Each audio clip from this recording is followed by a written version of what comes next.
అందరికీ హాయ్ అండి.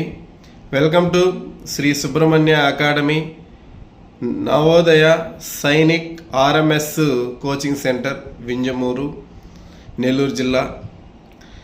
ఈరోజు మనకి ఒక పేరెంట్ అయితే మెసేజ్ చేయడం జరిగిందండి. ఆ మెసేజు, సార్ మా పిల్లవాడు 5వ తరగతి చదువుతున్నాడు. మా పిల్లవాడిని 6th ఎంట్రన్స్ నవోదయ కోచింగు చేర్చాలని చెప్పేసి అనుకుంటున్నాను.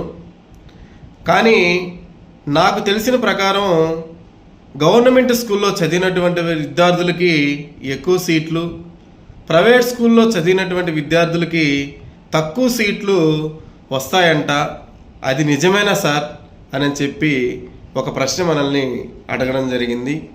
దానికి నేను ఈరోజు ఇప్పుడు ఈ వీడియోలో ఆ యొక్క అడిగినటువంటి పేరెంట్కి, మిగతా పేరెంట్స్కి కూడా సందేహం ఉంటే వాళ్ళకి కూడా నేను ఈ ఒక్క విషయం గురించి నేను క్లారిటీ ఇవ్వడానికి సిద్ధంగా ఉన్నాను. ప్రతి ఒక్కరూ కూడా ఈ వీడియోని వినడానికి ట్రై చేయండి. వీలైనంత మందికి పంపించడానికి కూడా ట్రై చేయండి.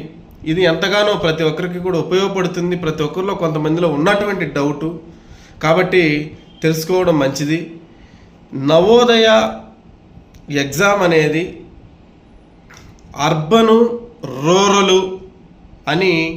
అర్బను అంటే పట్టణ ప్రాంతాల్లో నివసించేటువంటి పిల్లలకి, ఆయా ప్రాంతాల్లో చదివేటువంటి స్కూల్స్లో చదివేటువంటి పిల్లలకి 25% రిజర్వేషన్తోనూ, అంటే 25% సీట్ల కేటాయింపుతోనూ, మరి రూరల్ ప్రాంతాల్లో ఉన్నటువంటి, అది ఏ స్కూల్ అయినా, గవర్నమెంట్ స్కూల్ అయినా ప్రైవేట్ స్కూల్ అయినా, ఏదేని గ్రామీణ ప్రాంతాల్లో ఉన్నటువంటి స్కూల్లో, సపోజ్ ఇప్పుడు వచ్చేసి మన వింజమూరు ఒక గ్రామీణ ప్రాంతానికి సంబంధించినటువంటి రూరలు మండలం అయినప్పటికీ కూడా రూరలు, కలిగిరి, కొండాపురము, చుట్టుపక్కల ఉన్నటువంటి దొత్తలూరు, ఉదయగిరి, సీతారామపురము, అల్లూరు, ఇవన్నీ కూడా ఒక గ్రామీణ ప్రాంత ప్రదేశాలే. టోటల్గా రూరల్ ప్రాంతాలు.